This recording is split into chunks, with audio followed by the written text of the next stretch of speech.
Bonjour Florence, bonjour à tous. Les funérailles d'État aujourd'hui de la reine Elisabeth II, information largement commentée et développée dans la presse internationale. Des funérailles d'État qui devraient être regardées par plus de 4 milliards de téléspectateurs, les premières depuis la mort de Winston Churchill en 1965, écrit le Figaro. Des funérailles grandioses, titre The Guardian, environ 2200 invités attendus au sein de l'abbaye de Westminster, les dirigeants mondiaux à Londres pour rendre hommage à la reine, titre de Financial Times, le président américain Biden, la présidente de la Commission européenne, Van der Leyen, l'empereur du Japon ou encore le président français Emmanuel Macron, le prince Moulay Rachid également à Londres pour représenter le roi Mohamed VI aux funérailles d'État de la reine. Le rituel britannique des funérailles d'État, une occasion de renforcer la légitimité de la monarchie, titre le journal Le Monde, le palais de Buckingham qui reste maître dans l'art d'organiser ces moments très ritualisés, en apparence immuables. Par leur pompe extraordinaire, leur solennité, il représente une occasion rare de déployer son prestige. Enfin, dans le Suisse, le temps, le prix de la couronne britannique, les plus grandes funérailles de tous les temps, elles vont coûter des dizaines de millions d'euros. Également dans la presse, tout autre chose, catastrophe naturelle, l'ouragan Fiona qui plonge à nouveau Porto Rico dans le noir, dans le courrier international. Aucune victime n'est à déplorer dans l'immédiat, mais l'édition américaine d'El País rappelle qu'en 2017, l'ouragan Maria avait provoqué la mort de 3000 personnes. Aujourd'hui, la menace ne s'arrête pas à l'archipel et à la République dominicaine, sa prochaine destination.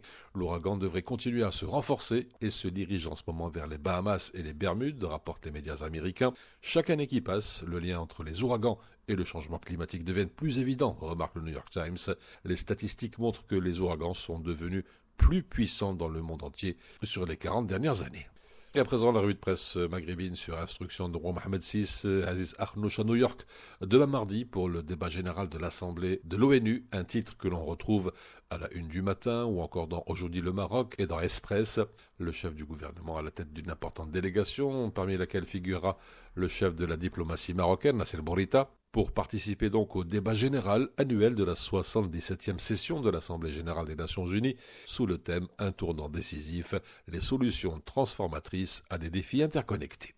Immigration clandestine, le Maroc a déjoué plus de 40 000 tentatives à fin juillet, rapporte l'économiste, 11% de plus qu'en 2021. Près de 7 000 migrants qui tentaient de traverser par la mer ont été arrêtés, 124 réseaux de passeurs démantelés. Précision fournie à l'agence espagnole EFE par Khalid Zarouali.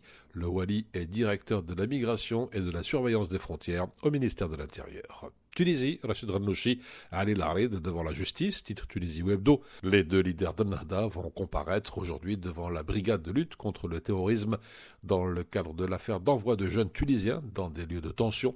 On note que jusqu'à présent, 10 personnes ont été arrêtées, dont l'ancien député Ennahda et homme d'affaires Mohamed Friha, qui a été placé en garde à vue. Enfin, dans Algérie Echo, au cours d'Alger, le durcissement des peines requises contre Anis Rahmani et Tahkout. Anis Rahmani, le patron du groupe An-Nahar, condamné en première instance, tout comme l'homme d'affaires Tahkout, poursuivi dans la même affaire pour blanchiment d'argent. Le Soir d'Algérie rappelle que le pôle pénal économique et financier près du tribunal de Sidi Mohamed d'Alger avait prononcé déjà en juin dernier une peine de 10 ans de prison ferme, assortie d'une amende d'1 million de dinars à leur rencontre.